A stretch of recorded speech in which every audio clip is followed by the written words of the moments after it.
আসসালামু আলাইকুম। আমরা এর আগে দুইটা ক্লাস করছি। দুইটা ক্লাসের মধ্যে কিন্তু আমরা যতগুলো তার তাত্ত্বিক যে অংশগুলো আছে সেটা পড়ছি। টাইট্রেশন আমরা অঙ্ক করছি, আমরা পিপিএমের অঙ্ক করছি। তো আজকে আমরা চলে যাব হচ্ছে মিশ্রিত দ্রবণের প্রকৃতি, ঘনমাত্রা এবং পিএইচ নির্ণয় যে সংক্রান্ত অঙ্কগুলো আছে সেই অঙ্কগুলোতে। এবং এই অঙ্কগুলো থেকে কিন্তু পরীক্ষায় প্রশ্ন আসবেই, এটা নিশ্চিত আসবেই, কিন্তু আমি বলতেছি আসবেই, এখান থেকে পরীক্ষার প্রশ্ন আসবেই। যেহেতু এখান থেকে পরীক্ষার প্রশ্ন আসবেই, তাই এই অঙ্কগুলো একটু মনোযোগ সহকারে একটু করো, একটু দেখো, তাহলে তোমরা কিন্তু এখান থেকে পারবা। অঙ্কগুলো কিন্তু সহজ, ঠিক আছে? কীভাবে প্রশ্নগুলো আসবে, কীভাবে আনসার করতে হবে, কীভাবে পরীক্ষার প্রশ্ন আসতে পারে, আমি তার ডিটেলস কিন্তু আজকের ক্লাসে আলোচনা করব। সো একটু মনোযোগ সহকারে ক্লাসটা করো। দেখো, আমাদের এখানে আমরা এখানে একটা পাত্র নিলাম। ধরো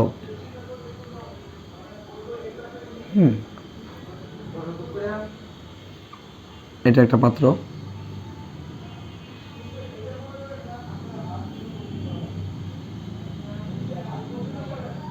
এটা আর একটা পাত্র, এটা হচ্ছে আমাদের আরও একটা পাত্র। এখানে আছে তোমার হচ্ছে 50 ml 0.1 মোলার HCl, এটা হচ্ছে পাত্র এ। এখানে আছে তোমার হচ্ছে 40 ml 0.3 মোলার সোডিয়াম হাইড্রোক্সাইড, এটা হচ্ছে বি দ্রবণ। এটা হচ্ছে সি দ্রবণ, যেখানে হচ্ছে আমাদের এ এবং বি এর মিশ্রণ। এখন প্রশ্নটা হলো, মিশ্রিত সি দ্রবণের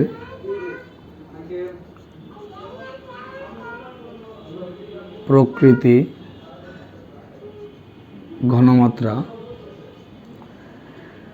এবং পিএইচ নির্ণয় করো।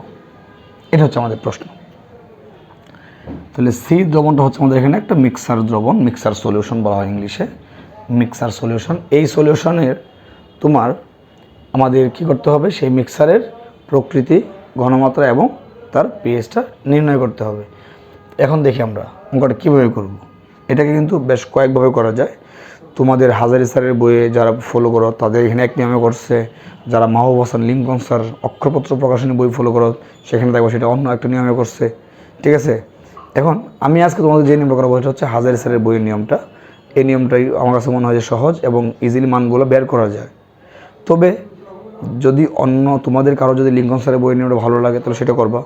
তবে আমার মনে হয় যদি ভালো হয় তাহলে দুইটাই করবা, ঠিক আছে?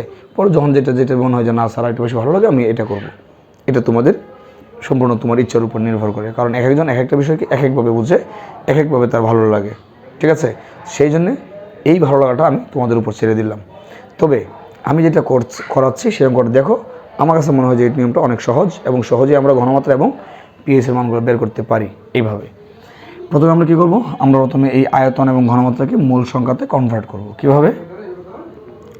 এটা সলভে দেখো, আমাদের প্রথমে আছে এখানে কি 50 ml 0.1 মোলার HCl ইকুইভ্যালেন্ট আমরা লিখতে পারি আয়তন ইন্টু ঘনমাত্রা ডিভাইডেড বাই হচ্ছে 1000, তখন হয়ে যাবে এটা এত মোল HCl। অর্থাৎ আমরা তার আয়তন এবং তার ঘনমাত্রাটাকে কী করলাম, তাকে আমরা মোল সংখ্যাতে কনভার্ট করলাম। এখন মানটা দেখো কত আসে, 50 ইন্টু 0.1 ভাগ হচ্ছে 1000, মানটা আসতে তোমার হচ্ছে এখানে 5 ইন্টু 10⁻³ মোল HCl। আমরা নিয়মটা হচ্ছে এরকম, যদি ml এ থাকে ঘনমাত্রাটা মোলারিটি থাকে তাহলে নিয়মটা হচ্ছে এভাবে আয়তন ইন্টু ঘনমাত্রা ডিভাইডেড বাই 1000। আমি খুব স্লোলি অঙ্কটা করাবো, তোমরা একটু ধীরে সুস্থে বুঝো, কোনো সমস্যা নেই। এরপরে আসা হচ্ছে আমাদের এখানে 40 ml 0.3 molar NaOH equivalent same হবে 40 ইন্টু 0.3 বাই 1000, তাহলে এত মোল কি এটা NaOH। তাহলে আমরা কী পাচ্ছি দেখো, 40 ইন্টু 0.3 ভাগ হচ্ছে 1000, তাহলে কত হলো 1 পয়েন্ট এটা আসছে 12 ইন্টু 10⁻³ মোল NaOH, ঠিক আছে। আচ্ছা, এখন আমরা কি করলাম, এই আয়তন এবং ঘনমাত্রাকে আমরা মোলে কনভার্ট করলাম। নিয়মটা হচ্ছে এরকমভাবে, তোমরা এটা খুব সহজে শিখবে।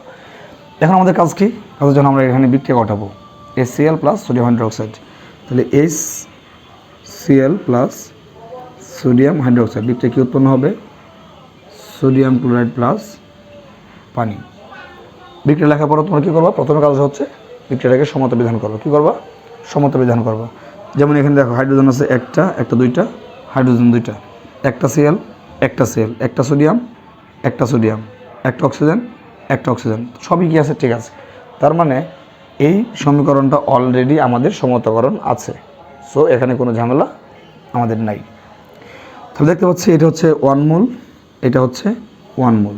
তাহলে এটার মানে কি, এটা মানে হচ্ছে যে 1 মোল HClকে পূর্ণ প্রশমিত করার জন্য তোমার 1 মোল NaOH প্রয়োজন। আমি আবারও বলছি, 1 মোল HClকে পূর্ণ প্রশমিত করতে তোমার 1 মোল NaOH প্রয়োজন। তো যদি আমি আবার বলি, আমি কি 5 মোল HCl নিলাম, তাহলে আমার কি 5 মোল NaOH নিতে হবে তাকে পূর্ণ প্রশমিত করার জন্য। যদি বলি আমি এখানে 10 মোল নিলাম HCl, তাহলে এখানে 10 মোল নিতে হবে কি আমার সোডিয়াম হাইড্রোক্সাইড। যদি বলি আমি যে না, আমি এখানে 100 মোল নিব, 100 মোল আমরা HCl নিব, তাহলে আমার এখানে কি লাগবে, আমার এখানে 100 মোল NaOHটা লাগবে। তো এখন দেখো যে তাহলে অর্থাৎ সব কথার শেষ কথা হচ্ছে এটা যত মোল লাগবে এটাও তত মোল লাগবে, এটা আমার সমীকরণ দেখাচ্ছে। তাহলে আমি কি বলতে পারি যে আমার এখানে 5 × 10⁻³ মোল HClকে পূর্ণ প্রশমিত করার জন্য আমার কি দরকার, আমার 5 × 10⁻³ মোল NaOH দরকার, তাই তো। কিন্তু এখানে 10⁻³ আছে কত, আমার এখানে 12, তার মানে আমার বেশি আছে, সেটা খেয়াল করো। এই 1 মোলের জন্য আমার 5 × 10⁻³ মোল HClকে প্রশমিত করার জন্য আমার কিন্তু 5 × 10⁻³ মোল কী লাগবে, NaOH লাগবে। তাহলে আমরা স্পষ্ট বুঝতেছি আমার তো এখানে আছে বেশি, তার মানে এটার সাথে বিক্রিয়া করার পরে দ্রবণ অবশিষ্ট থাকবে কে, সোডিয়াম হাইড্রোক্সাইড। তাহলে কিন্তু আমরা প্রকৃতি পেয়ে গেলাম যে দ্রবণ যেহেতু ক্ষার অবশিষ্ট থাকবে, তাহলে দ্রবণের প্রকৃতি কী হবে, ক্ষারীয়। সেটা কিন্তু খুব ইজি। আমি আবার বলতেছি, দেখো 1 মোলের জন্য কিন্তু 1 মোল NaOH লাগে, তাহলে এত মোল HCl এর জন্য কি এত মোল NaOH লাগবে না, কিন্তু এখানে তো আছে বেশি, তাহলে এটা অবশিষ্ট থাকবে। আমরা একদম অঙ্ক করে দেখাই দিই কতটুকু অবশিষ্ট থাকবে। তাহলে আমরা এখান থেকে লিখতে পারি, এটা দিয়ে লিখতে পারি আমরা যে 1 মোল HCl ইকুইভ্যালেন্ট 1 মোল NaOH। এটার মানে কি, এটার মানে হচ্ছে যে 1 মোল HClকে পূর্ণ প্রশমিত করতে আমার NaOH প্রয়োজন হচ্ছে 1 মোল। এটাকে বাংলা এত বড় করে না লিখে সংক্ষেপে কিন্তু এভাবে লিখতে পারি। তাহলে 1 মোল যদি 1 মোল লাগে, তাহলে এখানে সুতরাং 5 × 10⁻³ মোল HCl এর জন্য কী লাগবে আমার, 5 × 10⁻³ মোল NaOH লাগবে, ঠিক আছে। তাহলে এতটুকু লাগলো, বাট আছে কতটুকু, আছে এতটুকু, তাহলে বাকিটা কী থাকবে, দ্রবণে অবশিষ্ট থাকবে। তাহলে লেখা যায় সুতরাং সি দ্রবণে NaOH অবশিষ্ট আছে 12 × 10⁻³ মাইনাস 5 × 10⁻³ এত মোল।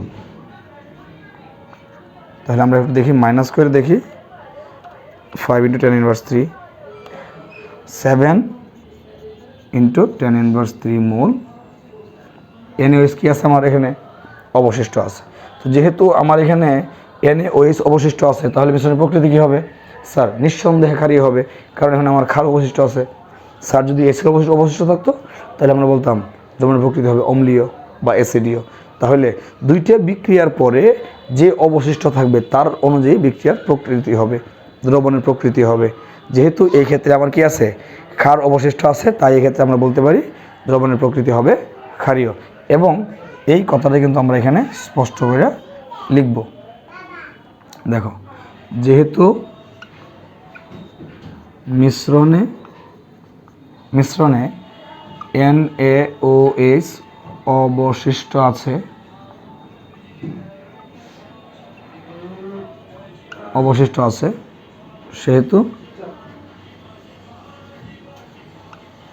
সেহেতু মিশ্রণের প্রকৃতি হবে ক্ষারীয়। মিশ্রণের প্রকৃতি কী হবে? ক্ষারীয়। তাহলে আমাদের একটা অংশ অলরেডি কমপ্লিট। ওকে, এখন কী লাগবে আমাদের? ঘনমাত্রা। তোমাদের প্রথম যে ক্লাসটা আমি করেছিলাম মোলারিটি পড়াইছিলাম, সেখানে মোলারিটি মানে ঘনমাত্রা একই জিনিস। তো সেখানে আমরা পাইছিলাম মোলারিটি ইকুয়াল টু কি?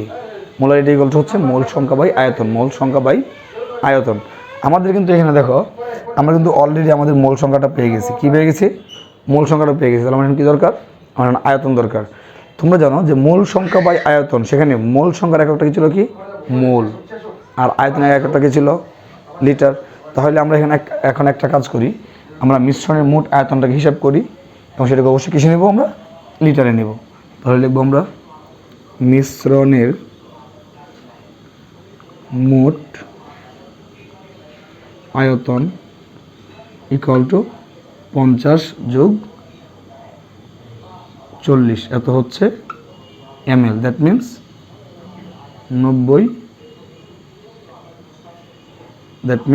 90 ml মানে হচ্ছে 0.09 লিটার। তো আমরা এটা কী করলাম? 1000 দ্বারা ভাগ করে এটাকে আমরা লিটারে কনভার্ট করলাম। এখন ধরো কেমন ঘনমাত্রা। সুতরাং ওই যে মিশ্রণের ঘনমাত্রা ইকুয়াল টু কী হবে? মোল সংখ্যা বা আয়তন। মোল সংখ্যা কত? 7 × 10⁻³ 7 × 10⁻³ আয়তন 0.09। এটা একটা কী হবে?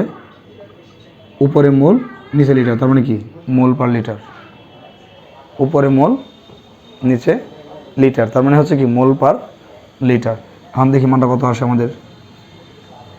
7 × 10⁻³ ভাগ হচ্ছে 0.09, 0.078 মোল পার লিটার। যে কথা মোলার একই কথা, তাহলে আমরা এটাকে মোলার হিসেবে লিখলাম। মোল পার লিটার যে কথা, মোলার হচ্ছে একই কথা। তাহলে আমাদের কী গেলো? আমাদের এখন ঘনমাত্রা কমপ্লিট। খুব সহজ কিন্তু এগুলো, কোনো টেনশন করার কিছু নাই। জাস্ট আমরা জানি মোল সংখ্যা বা আয়তন। মোল সংখ্যা আমরা পেয়ে গেছি। এখন এইটা দিকে নিয়ে কেন? কারণ বিক্রিয়া করার পর তো এটাই অবশিষ্ট আছে। তো বিক্রিয়া পরে যেটা অবশিষ্ট আছে আমরা সেটা নিয়ে কাজ করব। আমরা এটা নিয়ে কাজ করলাম, পাই গেলাম 0.078 মোলার। এরপরে কী চাইছে আমাদের? পিএইচটা হচ্ছে আরও সহজ। এখন তোমরা একটু এখানে খেয়াল করো তো বাবা, যে আমরা যে পাইলাম অবশিষ্ট আছে, কে অবশিষ্ট আছে? স্যার NaOH অবশিষ্ট আছে। তাহলে এটা যদি ঘনমাত্রা যা হবে, এটা কার ঘনমাত্রা হবে? এটা হবে স্যার OH এর ঘনমাত্রা। এটা হবে কার ঘনমাত্রা? OH এর ঘনমাত্রা। যদি হয়তো অ্যাসিড তাহলে হয়তো H+ এর ঘনমাত্রা। যেহেতু ক্ষার তাহলে হবে কার ঘনমাত্রা? OH এর ঘনমাত্রা। তো তুমি এটাকে একটু ভেঙে লেখো, NaOH। তাহলে আমরা এখানে কী পাবো? Na+ এবং কি OH মাইনাস। এখানে কয়টা আছে OH? স্যার একটা OH। তাহলে সুতরাং মিশ্রণে OH মাইনাসের ঘনমাত্রা ইকুয়ালটা হতো এটাই 0.078 মোলার। তাহলে আমরা এখন কী পেয়ে যাব? আমরা পাইছি OH মাইনাস। তাহলে সুতরাং প্রথমে পাবো কি আমরা? P(OH) minus log(OH) minus. তাহলে সূত্রটা কি? মাইনাস log(0.078) ঠিক আছে? ওকে, তাহলে আমরা এখন কী করব? Minus log of answer 1.109। মানটা কত আসতেছে তোমার? হচ্ছে 1.109। এটা কার মান? হচ্ছে P(OH) এর মান। আমরা মান বের করবো কার? pH জানি। সুতরাং pH equal to 14 minus P(OH)। তাহলে 14 minus 1.109 equal to 14 minus answer 12.89। তাহলে এটা হচ্ছে আমাদের পিএস মান। তাহলে এই যে আমরা মিশ্রণটা পাইলাম, আমাদের যে সিড দ্রবণটা পাইলাম, সেই দ্রবণের পিএস কত? স্যার 12.89। ঠিক এইভাবে আমরা কি করব? আমরা আমাদের প্রত্যেকটা অঙ্ক করব, প্রত্যেকটা অঙ্ক। বুঝতে পেরেছ? এখন স্যাররা আমাদের এখানে কী করতে পারে? আমি আশা করি তোমরা সেটা বুঝতে পারছো। যদি সমস্যা হয় ভিডিওটা আবার টেনে টেনে দেখবা। এটা হচ্ছে কিন্তু অনলাইন ক্লাসের সবচেয়ে বড় সুবিধা।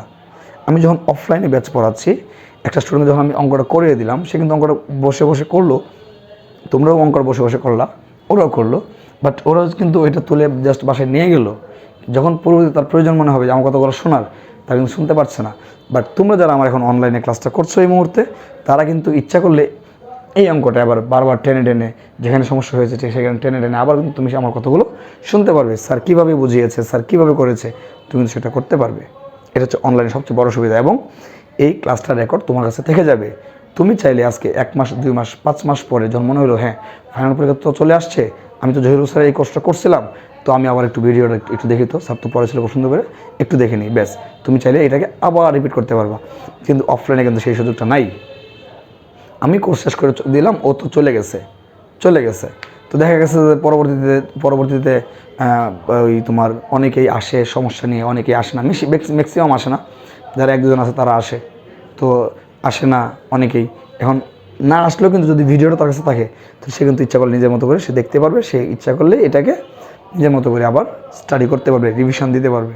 ঠিক আছে, তাহলে তোমরা এটাকে আবার দেখবা। হ্যাঁ, এখন এই অঙ্কটা আর কিভাবে আসতে পারে স্যার? এখানে একটা প্রশ্ন তোমাদের মনে আসতেছে আমি জানি, সেটা হচ্ছে যে স্যার এখানে তো 1 মোল আর 1 মোল ছিল, সেই জন্য স্যার সুবিধা হয়ে গেছে। স্যার যদি এখানে 2 মোল বা এখানে 2 মোল মানে 1 মোল 2 মোল আসতো, তাহলে স্যার কী হইতো ঘটনাটা? শুধু এইখানকার ঘটনাটাই না, আমি এইখান থেকে প্রশ্নটা কীভাবে আসতে পারে আমি তার A to Z নিয়ে তোমাদের সাথে আজকে কথা বলবো। সো টেনশন করার কিচ্ছু নাই, একটু শুধু আমার সাথে থাকো আর ক্লাসগুলো করো, ইনশাল্লাহ তোমরা এখান থেকে 2টি প্রশ্নে আনসার করতে পারবে। অনলাইনেও পড়াশোনা করা যায়। এবং তোমাদের সাথে আমি শেষে একটা গুরুত্বপূর্ণ বিষয় নিয়ে আমি আলোচনা করব, তাই ক্লাসটা শেষ পর্যন্ত কিন্তু সবাই সাথে থাকবে। দেখো এখন এই অংশটার কী চেঞ্জ হতে পারে? ধরো এখানে আমরা HCl না দিয়ে আমরা এখানে কী করলাম, আমরা এখানে H2SO4 নিলাম। হ্যাঁ, তারা আমাদেরকে দিতেই পারে H2SO4, এটা কোনো সমস্যা না, H2SO4 দিতে পারে। আয়তন ঘনত্ব দেওয়া আছে, একটা অ্যাসিড দ্রবণ, একটা ক্ষার দ্রবণ, এটা হচ্ছে মিশ্রিত দ্রবণ। প্রশ্নটা সেম একই, আমাদের আনসারটা কী আসবে, সেম একইভাবে আসবে। আমরা কি করব, এই আয়তন ঘনমাত্রাকে প্রথমে মোল সংখ্যাতে কনভার্ট করব, তো সবই এক থাকবে, শুধু এখানে HCl এর জায়গায় কী হয়ে যাবে, H2SO4 হয়ে যাবে। HCl জায়গায় কী হয়ে যাবে, এখানে H2SO4 হয়ে যাবে। যেখানে ছিল HCl সেখানে কী হয়ে যাবে, H2SO4। ওকে সোডিয়াম হাইড্রোক্সাইড তো ঠিকই আছে। আচ্ছা, এইবার দেখো এখানে HCl না এসে কী আসবে, এখানে আসবে হচ্ছে তোমার H2SO4। এইখানে একটু কাজ আছে আমাদের। কী কাজ? বিক্রিয়ার কী উৎপন্ন হবে সোডিয়াম সালফেট Na2SO4 প্লাস পানি। এখন এখানে সোডিয়াম কয়টা বাবা? স্যার এখানে সোডিয়াম 2টা, তাহলে কী করতে হবে, এটাকে 2 দ্বারা গুণ দিতে হবে। 2টা সোডিয়াম, 2টা হাইড্রোজেন, 2টা 4টে হাইড্রোজেন, তার মানে এখানে 2 দ্বারা গুণ দিতে হবে, 4টে হাইড্রোজেন, 2টা অক্সিজেন, একটা সালফেট, তার মানে কি এখন কিন্তু সমবেদন হয়েছে। এখন তোমরা কি দেখতে পাচ্ছ, এটা লাগতেছে 1 মোল আর এটা লাগতেছে কয় মোল, 2 মোল। তাহলে কিন্তু আমরা এখন বলতে পারতেছি যে 1 মোল H2SO4 কে পূর্ণ প্রশমিত করতে NaOH পর্যন্ত কয় মোল, 2 মোল। অর্থাৎ এটার 1 মোলের জন্য এটা কয় মোল দরকার, এটা স্যার 2 মোল দরকার। যদি বলি আমরা তাহলে 5 মোল HCl কে 5 মোল H2SO4 কে পূর্ণ প্রশমিত করতে আমার কত মোল NaOH লাগবে? উত্তর হচ্ছে স্যার 2 মোল লাগবে, মানে তার ডাবল লাগবে, মানে 10 মোল লাগবে। যদি বলি আমরা 10 মোল নিলাম H2SO4, তাহলে NaOH লাগবে 20 মোল। যদি আমি H2SO4 নিই 50 মোল, তাহলে NaOH লাগবে কত, 100 মোল। মানে মোট কথা হচ্ছে, সব কথার শেষ কথা হচ্ছে, H2SO4 আমি জানিব এটাকে পূর্ণ প্রশমিত করতে হলে তার সাথে ডাবল নিতে হবে কি, NaOH, রাইট? তাহলে আশা করি এখানে কোনো সমস্যা নাই। এখন আমার এখানে আছে কত মোল, আমার এখানে আছে হচ্ছে 5 × 10⁻³ মোল H2SO4 আছে। তাহলে এই 5 × 10⁻³ মোল H2SO4 কে পূর্ণ প্রশমিত করার জন্য আমার এসেতে NaOH নিতে হবে তার ডাবল, তার কি নিতে হবে, ডাবল। তো যদি আমরা এটাকে 2 দ্বারা গুণ করি তাহলে কত হবে, 5 × 10, তখন 10 × 10⁻³ মোল, 10 × 10⁻³ মোল কি লাগবে, আমার H2SO4 লাগবে, NaOH লাগবে। 10 মোল 10 × 10⁻³ মোল H2SO4 কে পূর্ণ প্রশমিত করার জন্য, 5 × 10⁻³ মোল H2SO4 কে পূর্ণ প্রশমিত করার জন্য আমার কি লাগবে, 5 × 10, 10 মোল NaOH লাগবে। বা 10 আছে কত, 12 মোল। তার মানে এটা দ্বিগুণ করলেও কিন্তু দেখা যায় কি এখানে আর বেশি থেকে যায়। তাহলে এই ক্ষেত্রেও তোমার কি থাকবে, NaOHটা অবশিষ্ট থাকবে। আমরা এইভাবে মানটা বের করব, দেখব দুইটার মধ্যে কোনটা বেশি আছে পরিমাণে। এখন এখানে H2SO4 1 মোলের জন্য NaOH লাগছে কয় মোল, 2 মোল। লাগুক, তাতে কী হয়েছে? তার মানে এটা যা লাগবে তার সাথে ডাবল লাগবে, আমরা ডাবল দিয়ে গুণ করে দেবো। গুণ করে দেখলাম 5 গুণ 10 হলো, মানে আছে তো 12, বেশি আছে। বেশি কোনটা আছে স্যার? বেশি আছে NaOH। তাহলে দ্রবণের প্রকৃতি কী হবে স্যার? ক্ষারীয়। কেন? কারণ অবশিষ্ট আছে তোমার কি NaOH। এই কথাটাকে আমরা এখানে গাণিতিকভাবে লিখবো। কী লিখবো এখানে?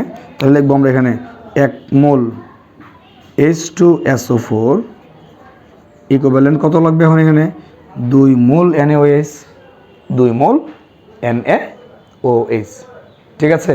তো এখন কথা হচ্ছে যে আমাদের 2 মোল NaOH লাগবে। আচ্ছা, এখন আমি বারবার NaOH কিন্তু ডান পাশে লিখতেছি কেন? কেন মনে রাখবো বাবা, এই ক্ষেত্রে কথাটা হচ্ছে যেটা অবশিষ্ট থাকবে, যেটা কি থাকবে? অবশিষ্ট থাকবে, সেটাকে সবসময় ডান পাশে লিখতে হবে। যেহেতু এখানে NaOH অবশিষ্ট আছে, তাই আমরা NaOHটাকে এখানে ডান পাশে লিখবো। যদি H2SO4 বাম পাশে মানে অবশিষ্ট থাকতো, তাহলে আমরা H2SO4টাকে ডান পাশে লিখতাম। কোনো সমস্যা নাই, আমি তোমাদেরকে আরও অঙ্ক দেব। ঠিক আছে? আমরা এখানে অনেক অঙ্ক করব। আমাদের লিঙ্কন স্যারের বই হোক, হাজারি স্যারের বই হোক, এমন কোনো বই থাকতে পারে না যেই বইয়ের অঙ্ক আমরা পারবো না। আমাদের প্রত্যেকটা বইয়ের অঙ্ক পারতে হবে। নিজেরা প্র্যাকটিস করবার সমস্যা হলে আমাকে কমেন্ট করে জানাবা, আমি এখানে সলভ করে দেবো। ঠিক আছে? তোমরা অনলাইনে আমার কাছে পড়ছো, কোনো সমস্যা নেই। তোমরাও আমার অফলাইনের মতো স্টুডেন্ট, তোমাদের যেখানে প্রবলেম হবে আমাকে বলবা, আমি সাথে সাথে ইনশাল্লাহ সেটা সলভ করে দেবো। ঠিক আছে? আচ্ছা, তাহলে আমরা এখানে কী করতে পারি? 1 মোলের জন্য লাগতেছে কয় মোল? 2 মোল। তাহলে এখানে 5 মোলের কত লাগবে? সেম মানটার সাথে কী করতে হবে আমাকে? এটা ওই নিয়ম করলে এখানে 2 দ্বারা এটা গুণ করতে হবে। তাহলে 2 × 5 × 10⁻³ মোল। That means 10 × 10⁻³ mole NaOH। ঠিক আছে? তাহলে 10 মোল লাগলো, আছে কত মোল? 12 মোল। তাহলে অবশিষ্ট থাকবে হচ্ছে এটা থেকে। এখন কী করতে হবে আমাকে? এখানে 10 মোল বিয়োগ করতে হবে। তার মানে থাকবে কত? 2 × 10⁻³, 2 × 10⁻³ মোল থাকবে। তাহলে আমরা অবশিষ্ট আছে কি? NaOH। তাহলে প্রকৃতির কী হবে? ক্ষারীয়। এই পর্যন্ত লেখাও ঠিক আছে। মিশ্রণের মোট আয়তন আমরা কী বের করবো? ঘনমাত্রা। ঘনমাত্রাগুলো কি? মোল সংখ্যা বা আয়তন। হ্যাঁ, মোল সংখ্যা তো আমরা পাইলাম কত? 2 × 10⁻³। আর আয়তনকে তো আমরা অবশ্যই লিটার নিয়ে নিব, ভাগ করব। দেখি ভাগটা কত আসে এখন। 2 10⁻³ ভাগ হচ্ছে কত? 0.09, 0.022 মোলার। তাহলে সেম এটা হবে তোমার কি? 0.022 মোলার। তাহলে এখানে হবে তোমার হচ্ছে 0.022 মোলার। হ্যাঁ, তাহলে এই মানটা কত আসবে দেখো? Minus log of answer 1.65, 1.65। তুমি যদি বসাও এখানে 1.65, তাহলে কত আসে দেখো মানটা? 1.65। তাহলে 14 মাইনাস আনসার 12.35।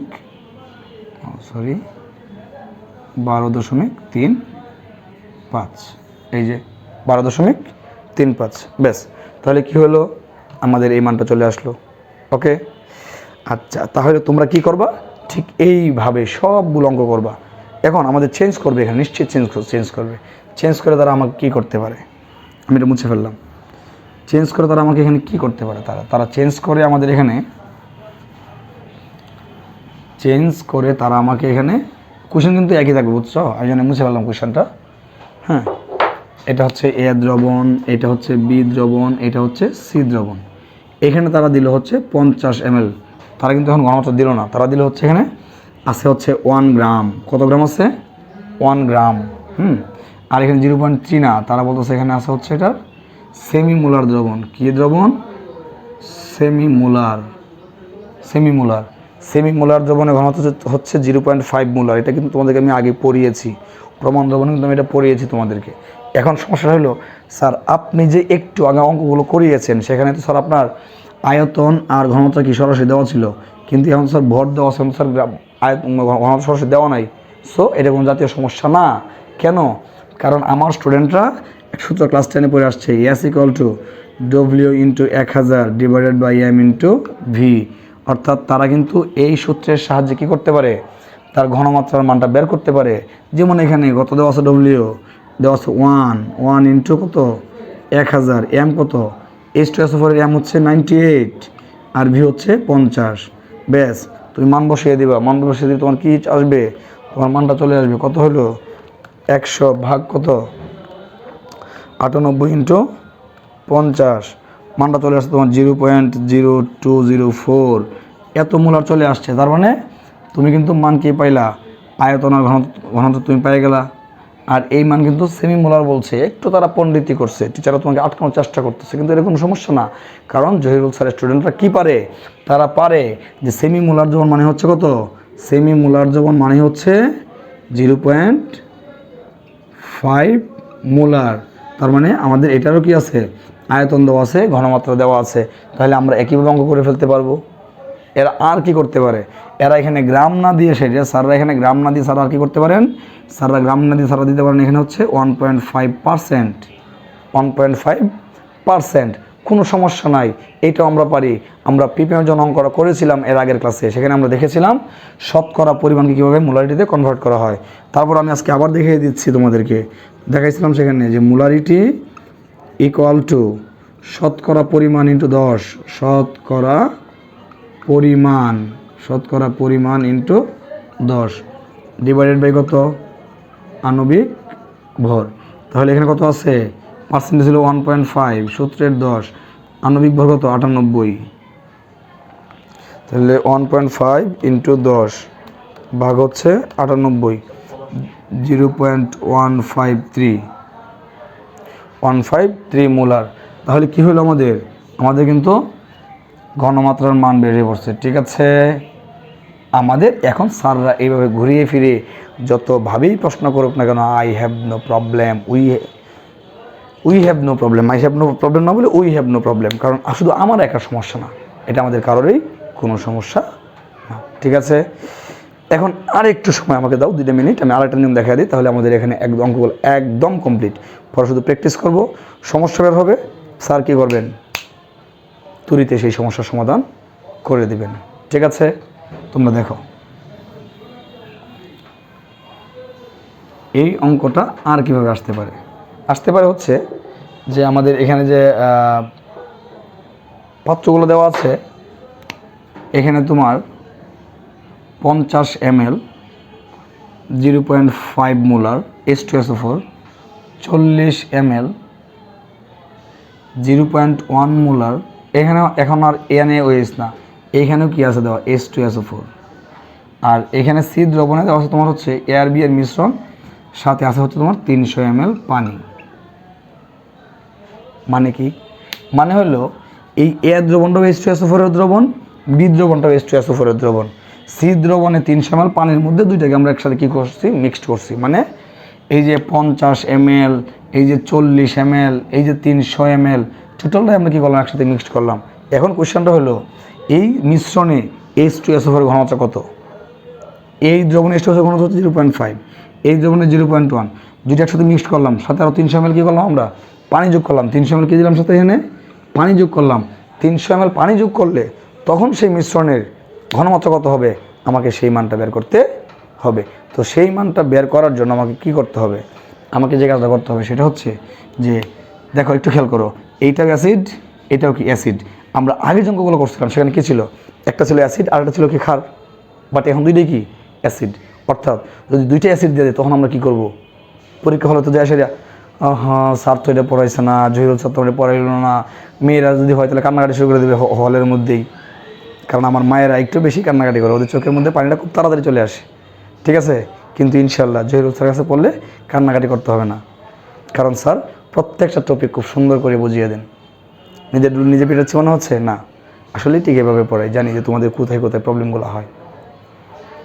ওকে, দেখো একটু বাবা, এখন যদি একই জাতীয় হয়, অ্যাসিড, দুইটা অ্যাসিড অথবা কী হলো, দুইটাই ক্ষার হলো, তাহলে আমরা কী করব, তাহলে আমরা খুব সহজে অঙ্ক করে ফেলবো।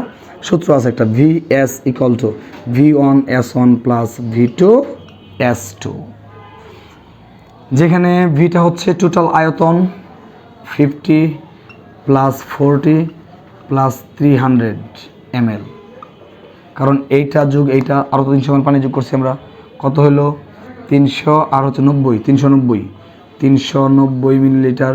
এস হচ্ছে মিশ্রণ মোট ঘনমাত্রা, যেটাকে আমরা বের করব।